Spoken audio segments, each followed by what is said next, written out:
Assalamualaikum warahmatullahi wabarakatuh. Bertemu lagi dengan saya Mia Safrina. Di video ini kita akan membahas praktikum ke-6 yaitu uji parametrik yang kedua. Kita lihat dulu apa materi kita. Nah, di sini pada praktikum ke-6 itu statistik parametrik 2. Tujuan dari praktikum ini nanti mahasiswa mampu melakukan uji pair t-test menggunakan SPSS, lalu juga uji ANOVA menggunakan SPSS. Apa sih itu analisis pair sample t-test? Nah, itu merupakan prosedur yang digunakan untuk membandingkan rata-rata dua variabel dalam satu grup. Analisis ini digunakan untuk melakukan pengujian terhadap satu sampel yang mendapatkan suatu treatment dan kemudian dibandingkan rata-rata dari sampel tersebut antara sebelum dengan sesudah treatment. Jadi, sampel kita itu satu, cuma kondisinya yang berbeda, sebelum dan sesudah. Nah, sedangkan di sini ada lagi uji variance atau analysis of variance yang dikenal nanti ANOVA. Ini adalah suatu metode analisis statistika yang termasuk dalam cabang statistika inferensial tentunya. Uji dalam ANOVA ini menggunakan uji F karena dipakai untuk pengujian lebih dari dua sampel. Nah, dalam praktiknya, analisis varian dapat merupakan uji hipotesis. Lebih sering dipakai ya, maupun untuk menduga estimasi. Kita akan coba satu-satu ya dari pair t-test dengan SPSS. Nah, ini langkah-langkahnya. Kita jalankan SPSS dua-duanya, lalu isikan di kolom name, pretest, terus post-test, dan sebagainya. Nah, data kita seperti ini. Bebas mau di-input secara manual seperti ini atau diekspor dari Excel. Nah, saya lebih senang mengekspor dari Excel, berarti pindahkan datanya. Ada pretest, post-test ya. Nah, ini datanya, saya sudah pindahkan. Di sini ada data pretest, post-test. Kita save dulu. Seperti biasa, buka SPSS-nya, lalu open data. Ininya kita ganti dengan Excel, lalu kita pilih praktikum 6. Dia ada di sheet 1. Oke. Nah, ini dia data pretest, post-test. Kita udah punya datanya, lalu variabelnya kita coba cek. Oke. Nah, sekarang kita ikuti langkah-langkah selanjutnya. Nah, dari sini, katanya kita harus pilih menu Analyze, lalu Compare Mean, lalu ambil Pair Sample t-test. Masukkan variabel pretest dan posttest ke dalam kotak pair variabelnya. Nah, lalu klik OK. Nah, kita cobakan. Berarti buka SPSS tadi. Ini pretest, posttest, Analyze, lalu pilih Compare, lalu pilih Pair Sample t-test. Jadi ini uji T berpasangan dalam bahasa Indonesia seperti itu. Nah, kita masukkan berarti di variabel 1 pretestnya, di variabel 2 adalah post-testnya. Lalu kita pilih OK. Nah, akan muncul seperti ini. Nah, ini ya, per sampel statistiknya. Nah, kalau pada pretest, min-nya 40,4, post-testnya 72,0. Nah, pair sample correlation-nya di sini signifikannya 0,004, korelasinya 0,817. Nah, pair sampel testnya kayak gini. Gimana maksudnya? Sekarang kita akan baca hasil dari output yang kita punya di sini. Nah, pembacaan hasil analisis itu yang pertama, pada tabel pair sample correlation itu menampilkan uji korelasi nilai pretest dan posttest. Kita buat hipotesis penelitiannya dulu. Jadi kalau H0 kita katakan tidak ada hubungan antara pretest dengan posttest. Sedangkan kalau H1 itu ada hubungan.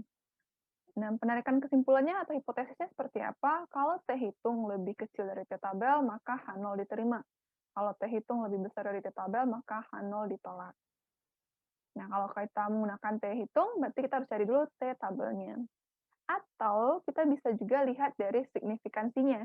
Jadi kalau signifikannya lebih dari alfa, maka H0 diterima. Kalau signifikannya kurang dari alfa, maka H0 ditolak. Kita lihat tadi pada SPSS, nilai signifikannya berapa? Nah, di sini ya.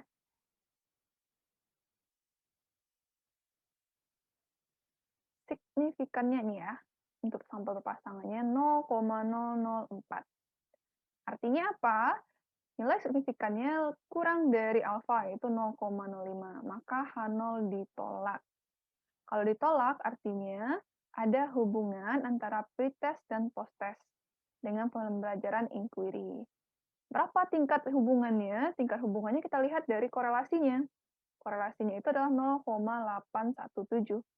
Nah, tadi pada SPSS di sini tadi 0,817 ini signifikannya. Berarti dia cukup tinggi korelasinya ya.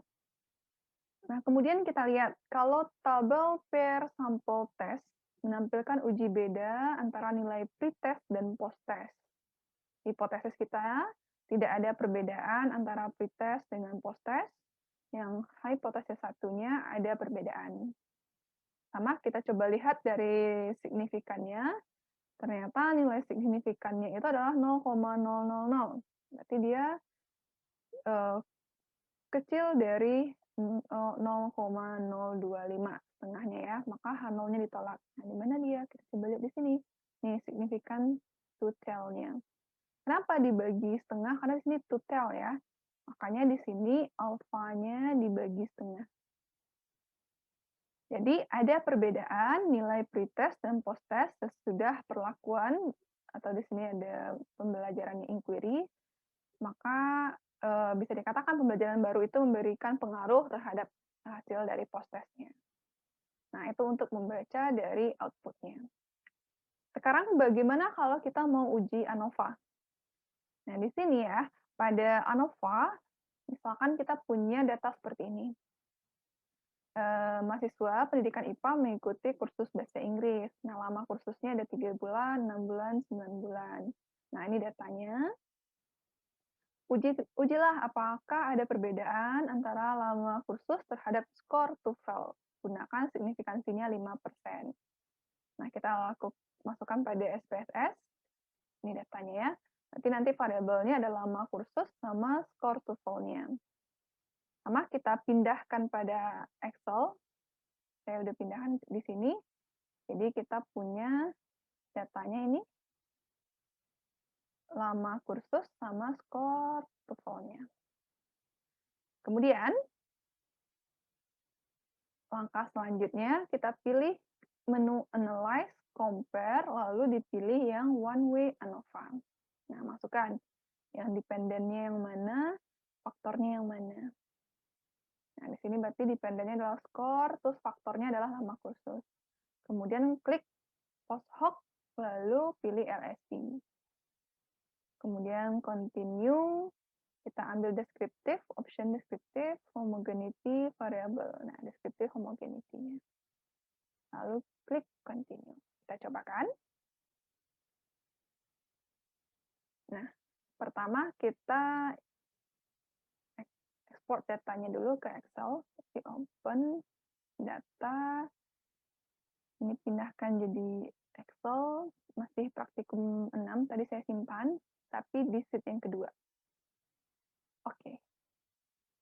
Nah, ini dia, lama kursusnya sama skor TOEFL-nya. Kita analyze, lalu compare mean, lalu pilih one way ANOVA. Nah, dependennya berarti skor TOEFL-nya, faktornya di sini lama kursusnya. Pilih post hoc-nya, kita pilih ini, lalu continue, option-nya kita pilih deskriptif sama homogeneity-nya. Continue, oke. Nah, akan muncul data seperti ini. Jadi untuk yang 3 bulan tes, ini rata-ratanya, ini standar deviasinya. Untuk yang 6 bulan kursus, ini rata-ratanya, ini standar deviasinya. Untuk 9 bulan, ini rata-ratanya, dan ini standar deviasinya. Lalu kita lihat kalau tes homogeneity-nya gimana. Nah, menggunakan Leuven statistik. Jadi LSD tadi ya, Leuven statistiknya 0,786, signifikannya 0,478. ANOVA-nya mana? Ini ANOVA-nya. Nah, between group, within group.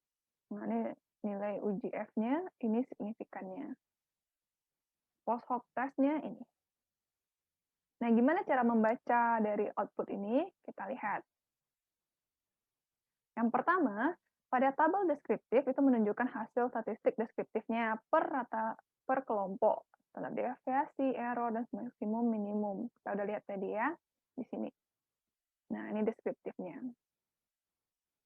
Kemudian, pada tabel test of homogeneity of variance itu menunjukkan hasil uji homogenitas varian sebagai prasyarat dalam menggunakan ANOVA. Jadi kalau kita mau uji ANOVA itu dia mensyaratkan adanya uji homogenitas. Maksudnya apa? Kita lihat di sini. Hipotesis nolnya ketika kelompok memiliki nilai varian yang sama, itu H0. Hipotesis satunya, ketiga kelompok memiliki nilai varian yang tidak sama. Ketentuannya sama ya. Kalau signifikannya lebih besar dari alfa, H0 diterima. Kalau kurang dari alfa, H0-nya ditolak. Kita lihat di sini. Ternyata nilai signifikannya adalah 0,4, yang artinya lebih besar dari 0,05. Jadi kalau lebih besar dari 0,05, maka disimpulkan kita H0-nya diterima. Berarti kalau diterima, nilai variannya sama. Kalau nilai variannya sama, maka dikatakan dia homogen. Kalau homogen, berarti syarat dari ANOVA-nya terpenuhi. Kemudian kita lihat pada tabel ANOVA. Tabel ANOVA berarti hipotesisnya apa? Nah, di ANOVA itu menunjukkan hasil uji beda rata-rata secara keseluruhan. Hipotesis 0 kita, ketiga kelompok memiliki rata-rata TOEFL yang sama. Hipotesis satunya berarti ketiga kelompok memiliki rata-rata TOEFL yang berbeda. Ini untuk keputusannya, kalau F hitungnya lebih kecil dari F tabel, H0 diterima. Kalau lebih besar dari F tabel, H0-nya ditolak. Kita lihat saja pada signifikan. Ya, kalau signifikannya lebih besar dari alfa, H0 diterima. Kalau kurang dari alfa, H0 ditolak. Kita lihat. Nih. Signifikannya ternyata adalah 0,000, yang artinya dia lebih kecil dari alfa. Kalau dia lebih kecil dari alfa, maka H0 ditolak. Kalau ditolak, artinya kita menerima H1. H1 yang artinya ketiga kelompok memiliki rata-rata skor TOEFL yang berbeda. Maka dapat disimpulkan ada perbedaan rata-rata TOEFL antara mahasiswa yang mengambil kursus 3 bulan, 6 bulan, maupun 9 bulan. Nah, di sini keterangan jika hasil pengujiannya signifikan, maka dilanjutkan ke uji post hoc. Tetapi jika tidak signifikan, pengujiannya berhenti di sini. Nah, kita lihat pada tabel multiple comparison menunjukkan hasil uji lanjut. Kita lanjut ujinya. Perbedaan antara kelompok secara spesifik sekaligus untuk mengetahui mana dari ketiga kelompok tersebut yang TOEFL-nya paling tinggi. Nah, tadi udah tahu ya kalau H0 berarti rata-rata TOEFL-nya sama, kalau H1 rata-rata TOEFL-nya tidak sama. Kita lihat lagi taraf signifikannya. Di sini. Nah, antara yang 3 sama 6. Signifikannya 0,04.